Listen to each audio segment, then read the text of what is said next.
नमस्कार। नंदुरबार शहरात सारा टाउन येथे एकाच रात्री 5 घरे चोरट्यांनी फोडली। नंदुरबार शहरातील क्लास 1 पासून तर 2 पर्यंत शासकीय निमशासकीय अधिकारी, कर्मचारी, व्यापारी यांचे निवासस्थाने असल्याने घटनेला महत्त्व आहे। नंदुरबार शहरातील अत्यंत उच्च भूवस्ती समजल्या जाणाऱ्या सारा टाउन परिसरातील गोल्डन सिटीमध्ये एकाच रात्री 5 घरे फोडल्याने खळबळ उडाली आहे।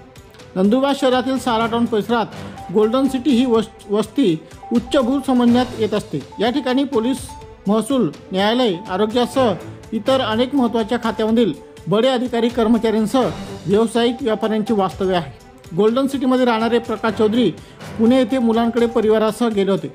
बंद घराची संधी साधत चोरट्यांनी दरवाजाच्या कडीकोंडा तोडून आत प्रवेश करीत बेडरूममधील तिजोरीच्या कपाटातून 50,500 रुपयाचा ऐवज चोरून नेला आहे। गोल्डन सिटीमधील डॉक्टर निलेश केशव तुमराव, बंगला नंबर 1, हर्षदा रत्नाकर भावसार, बंगला नंबर 4, डॉक्टर सुधाकर अशोक बंटेवार, बंगला नंबर 3, सोमनाथ दलपत लोहार, बंगला नंबर 2 यांचे घरे देखील फोडण्यात आले, परंतु कोणतीही वस्तू चोरीस गेली नसल्याचे प्रकाश चौधरी यांनी दिलेल्या फिर्यादीत म्हटले आहे। या प्रकरणी शहर पोलीस ठाण्यात अज्ञात चोरट्यांविरुद्ध गुन्हा दाखल करण्यात आला आहे। सत्प्रतिनिधीसाठी नितीन सावळे, शहादा।